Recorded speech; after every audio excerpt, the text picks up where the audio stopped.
Warren, je suis rappeur chrétien tamoul et aujourd'hui je vais vous raconter comment Dieu a changé ma vie. Déjà pour commencer, je suis issu d'une famille hindouiste. Je suis né au Sri Lanka et avec mes parents nous avons quitté le Sri Lanka pour la France et je suis arrivé en France à l'âge de 8 ans. Et mes parents ils étaient vraiment ancrés dans l'hindouisme. Mon père il faisait tous les cultes, tous les sacrifices et toutes les traditions de l'hindouisme. Arrivé en France, je me rappelle encore, à 8 ans, 9 ans, moi déjà je me posais des questions sur notre existence. Est-ce que les dieux hindouistes sont vraiment les vrais dieux? Je me posais beaucoup de questions sur ça et je me rappelle encore, à 8-9 ans, je posais ces questions-là à mon père, à ma mère et je parle beaucoup avec mon père et je lui posais ces questions-là. Et en réalité, mon père, il n'avait pas forcément les réponses, même si il suivait toutes les traditions de son pays, de son origine. Et je me rappelle le déclic dans la vie de mon père, je vais vous parler de la vie de mon père parce que c'est ça qui derrière va changer moi. C'est que mon père, un jour, était confronté à une situation très difficile, une situation qui n'était pas dans son contrôle, qu'il ne contrôlait pas. C'est que ma mère était tombée malade, elle avait une grande maladie et elle avait besoin de faire une opération. Et mon père me disait, et m'avait raconté cette histoire, c'est que ma mère, si elle faisait cette opération, ça pouvait mettre sa vie en péril.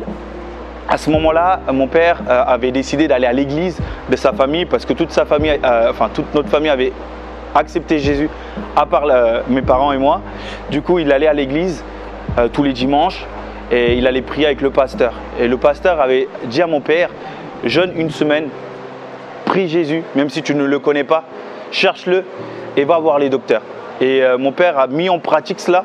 Il est parti prier pendant une semaine et il est parti voir les docteurs. Une semaine après, il a demandé au docteur de faire un nouveau examen avant l'opération. Donc les docteurs ont fait l'examen, même si au début ils ne voulaient pas parce qu'ils ne croyaient pas au miracle. Mais mon père insistait, même s'il ne connaissait pas Jésus, il a insisté. Et ils ont fait les examens et ils se sont rendus compte qu'en fait, ma mère était guérie. Elle n'avait plus cette maladie-là. Et à partir de ce moment-là, mes parents ont décidé de donner leur vie à Jésus. Moi, si vous voulez, à ce moment-là, j'avais 10 ans. Je n'avais pas accepté Jésus parce que peut-être j'étais trop petit pour cela. Mais je me posais la question de est-ce que Jésus est vraiment le vrai Dieu? Et je regardais, mes parents ils prenaient le baptême. Et puis quand j'avais 14-15 ans, ils m'ont poussé moi aussi à prendre le baptême. Et je ne vous cache pas que j'ai pris le baptême pour leur faire plaisir. Et je ne connaissais pas forcément Jésus, je ne savais pas ce qu'il avait fait pour moi. Enfin, je savais juste qu'il y avait quelqu'un qui était mort pour moi sur la croix, mais je ne savais pas vraiment ce que cela signifiait. Et je me rappelle quand j'avais 17 ans, j'étais vraiment à la recherche de Dieu parce que je n'étais pas forcément athée. Moi, je savais qu'au fond de moi, j'avais cette certitude qu'il y avait un Dieu. Que je n'étais pas là par hasard pour vivre 80, 90 ans, 100 ans, même plus j'espère, mais que je n'étais pas là par hasard. Je savais qu'il y avait quelqu'un qui avait créé mes parents, quelqu'un qui avait créé moi. Et je posais cette question à mon père et je lui disais, tu as accepté Jésus comme ton Dieu, comme ton sauveur. Tu dis ça comme ça et tu étais hindouiste et tu étais ancré dedans. Qu'est-ce qui a fait que tu as changé? Et je me rappelle encore de ces mots forts de mon père qui m'avait dit à ce moment-là que toute sa vie, depuis son jeune âge jusqu'à qu'il soit adulte, il avait fait des sacrifices, allé à des cultes, mais par obligation, des fois par peur. Mais il n'avait jamais eu cette relation où il n'a jamais senti cet amour venant d'un Dieu. Et il m'avait dit que pendant cette semaine où il avait prié pour ma mère, pour la première fois de sa vie, il a ressenti de l'amour. Un amour qu'il ne pouvait pas exprimer. Un amour qu'il n'avait ni vu de la part de ma mère, ni vu de ma part. Un amour qui est vraiment différent et inexplicable. Et il m'avait dit que pour lui, c'est comme si Dieu lui disait « je t'aime » à chaque fois qu'il allait prier. Et c'est ça qui a fait que lui, il a accepté Jésus. Et cela fait maintenant plus de 15 ans. Mon père, il est vraiment ancré dedans maintenant. Pour lui, c'est Jésus, c'est la vie. Et ma mère aussi. Et moi, comment Dieu m'a touché, c'est que ce témoignage-là, il est resté dans ma tête. Il est resté dans ma tête, mais pas dans mon cœur. Je l'ai gardé en souvenir. Et je me rappelle en 2009, mes parents ont décidé de changer d'église par rapport à la distance, etc. Et on est allé dans une nouvelle église. L'église s'appelle E-Life Church. On est allé dans cette nouvelle église en 2009. Je me rappelle depuis novembre-décembre.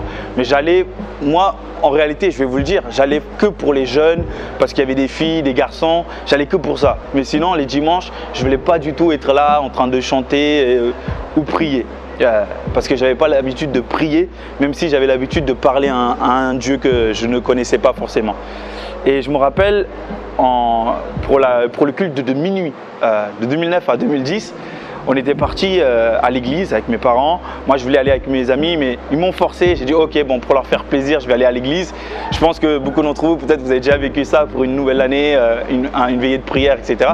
Je suis parti. Et je me rappelle, à minuit pile, le pasteur de cette église, qui est aujourd'hui mon père spirituel, je me rappelle, il avait dit, là il est minuit, demandez à Dieu tout ce que vous voulez. Demandez-lui, disposez vos cœurs à lui et priez et demandez-lui tout ce que vous voulez. Et à ce moment-là, je me rappelle, il y avait ma mère à ma gauche, mon père à ma droite, j'étais au milieu et je les voyais prier, je voyais des gens prier, pleurer, certains qui étaient joyeux, certains qui dansaient, etc. Et je ne comprenais pas. Et je me suis dit, ok, maintenant j'ai 18 ans, je ne connais pas Dieu, forcément je ne sais pas qui est vraiment ce Dieu à qui je parle tous les jours, mais je vais prier. Et à ce moment-là, j'ai fermé mes yeux, mais je ne savais pas quoi lui dire. Parce que j'avais tellement de choses à demander en fait, et je ne savais pas quoi lui dire. Mais les seuls mots qui sont sortis de ma bouche, c'est « apprends-moi à te connaître ». Apprends-moi à te connaître. Change mon cœur. Apprends-moi à te connaître. Et je répétais ça. Et quand j'ai ouvert mes yeux, je me suis rendu compte qu'en fait, j'étais en train de pleurer. Ma bouche tremblait, je pleurais. Et à la fin de la veillée, je me suis dit, bon, j'ai pleuré, j'ai prié et peut-être que mon cœur a changé. Et je reviendrai sur ça après. Le lendemain, je me rappelle, la veillée, à la fin de la veillée, on rentre à la maison. On n'a même pas fêté à la maison, on était tellement fatigués, on est parti dormir. Et le lendemain, je me rappelle, je me suis levé dans ma chambre. Et la première chose que j'ai dit, c'est merci Jésus. Bonjour, merci Jésus pour cette journée. Et je me suis mis à genoux, j'ai prié.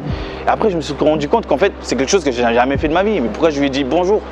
Depuis quand on dit bonjour à un Dieu? Et je ne comprenais pas, mais ça venait du cœur.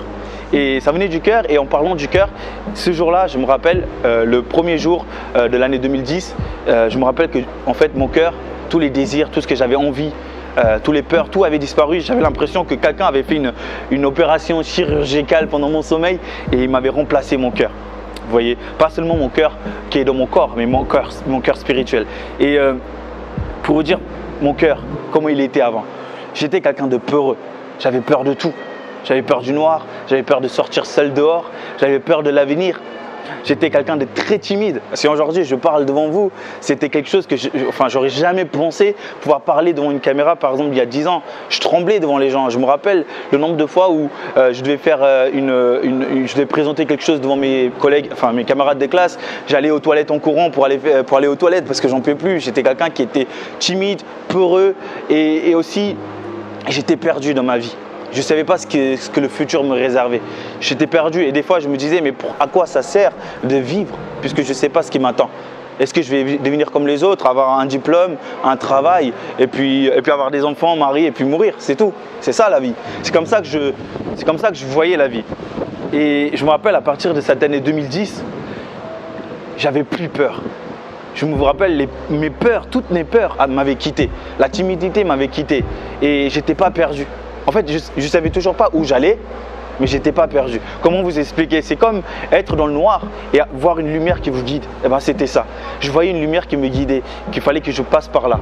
Et du coup, j'ai décidé de faire confiance à ce Dieu. Me dire, ok, il a changé mon cœur, je sais qu'il peut répondre à mes questions, qu'il peut changer ma vie. Alors j'ai continué à avancer, à aller à l'église tous les dimanches, plus pour mes parents, mais pour moi, pour apprendre à connaître Dieu. Et je me rappelle mes frères et sœurs spirituels de l'église et mon père spirituel de l'église et ma mère spirituelle de l'église m'ont conseillé, m'ont répondu, m'ont guidé.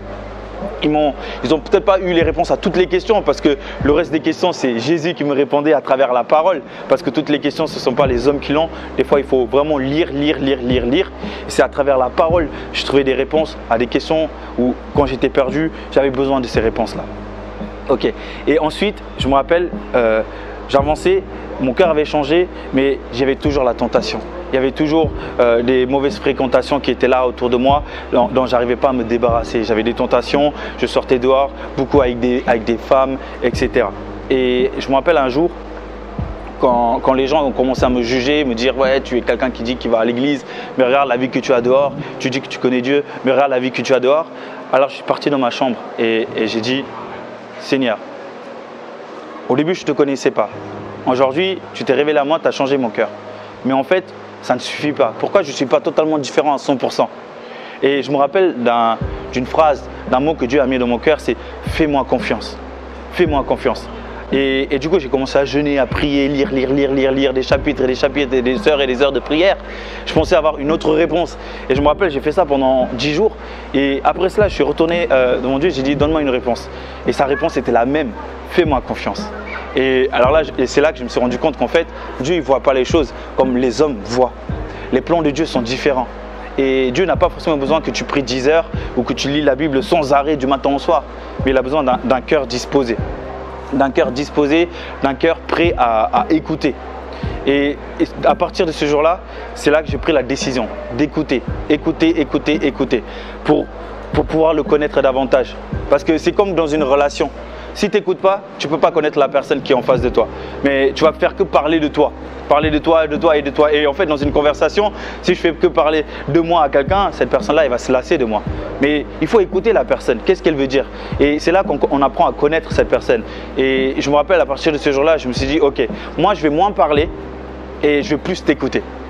Et c'est comme ça que Dieu, en fait, il a changé ma vie au quotidien. Parce que devenir un enfant de Dieu, c'est pas un changement comme ça vient pas comme ça. C'est comme une semence qui pousse, qui grandit, qui devient un arbre et qui donne ses fruits.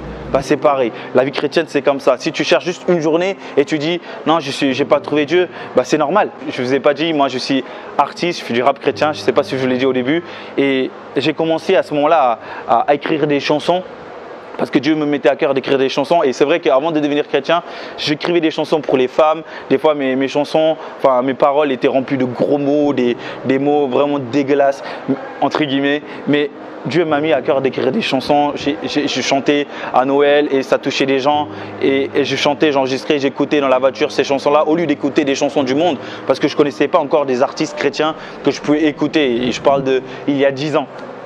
Et puis, l'année dernière, Dieu m'a mis à cœur de vraiment me lancer en tant qu'artiste. Et j'ai commencé à faire ces chansons-là qui aujourd'hui m'édifient en tant que ceux qui écoutent. Mais même moi, ça continue de m'édifier après 9 ans, 10 ans.